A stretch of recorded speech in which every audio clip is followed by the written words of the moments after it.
যে ব্যাখ্যাটা ইমাম বুখারী করেছেন এটা সহি আকীদা হিসাবে এটা হয়নি। এই ব্যাখ্যাটা ভুল করেছেন, ইমাম বুখারীকে ভুল সাব্যস্ত করেছেন। ঠিক নম্বর বাংলা বুখারীতে দাও, কত বুখারী মানে আপনি বুঝতে পারবেন। 503 পৃষ্ঠা, এটা তর্জমা করেছে ওনারা নিজেরাই। এই তর্জমা ওনাদের তাওহীদ পাবলিকেশন। কি লিখছে জানেন? কি মারাত্মক কথা, আপনি অবাক হয়ে যাবেন। কি মারাত্মক কথা লিখছে। ইমাম বুখারীর আকীদা ঠিক ছিল না ছিল না? ঠিক। কি মনে হয়, না ওদের আকীদা ঠিক? কার ঠিক? ওদের? ইমাম আবু হানিফা বুখারী এখানে লিখছে একটা হাদিসের একটা আয়াতের ইমাম বুখারী রহমতুল্লাহ আলাইহি ব্যাখ্যা করেছে।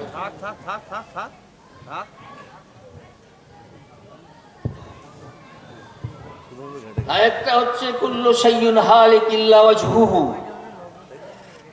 প্রত্যেকটা বস্তু ধ্বংসশীল, ইল্লা ওয়াজহুহু ইল্লা মুলকুহু, কিন্তু আল্লাহর রাজত্ব কখনো শেষ হবে না।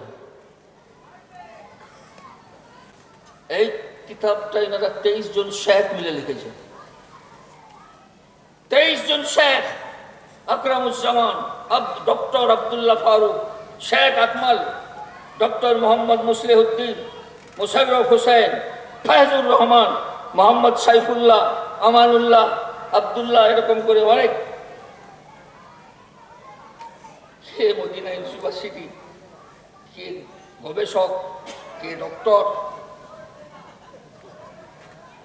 মিলে লিখছেন এই যে ব্যাখ্যাটা ইমাম বুখারী করেছেন এটা সহি আকীদা হিসাবে এটা হয়নি। এই ব্যাখ্যাটা ভুল করেছেন, ইমাম বুখারীকে ভুল সাব্যস্ত করেছেন। ঠিক। কি বিষাক্ত জিনিস ঢোকানো আছে আপনি বুঝতে পারছেন? আপনার ইমান আকীদায় ভুল হওয়া মানে আপনার ইমান শেষ হয়ে যাবে। বলছে ইমাম বুখারীর তো শেষ হয়েইছে, আর তোমরাও যদি বুখারী মানো তোমাদের আকীদাও ইমানও শেষ হয়ে যাবে। একদম অরিজিনাল প্রুফ ভাই, কেউ দেখতে চান এসে দেখতে পারেন, এখানে লেখা আছে ইমাম বুখারী এখানে ভুল করেছেন, সহি আকীদা অনুসারে এই ব্যাখ্যা হয়নি।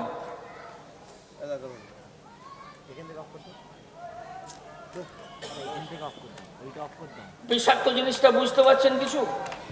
প্রথমে ইমাম বুখারীর বিরুদ্ধে আপনাকে দাঁড় করাবে, তারপরে তাবেঈনদের বিরুদ্ধে দাঁড় করাবে, তারপরে সাহাবার বিরুদ্ধে দাঁড় করাবে, তারপরে হাদিসের বিরুদ্ধে দাঁড় করাবে।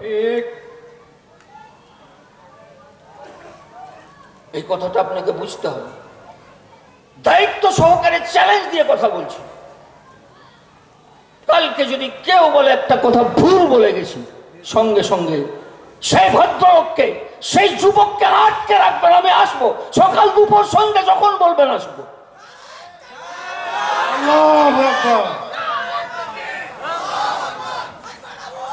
जिंदाबाद खत्म नबूवत, अजमत सहाबा, अजमत इमाम अबू हनीफा, मकाम इमाम अबू हनीफा, नारे तकबीर।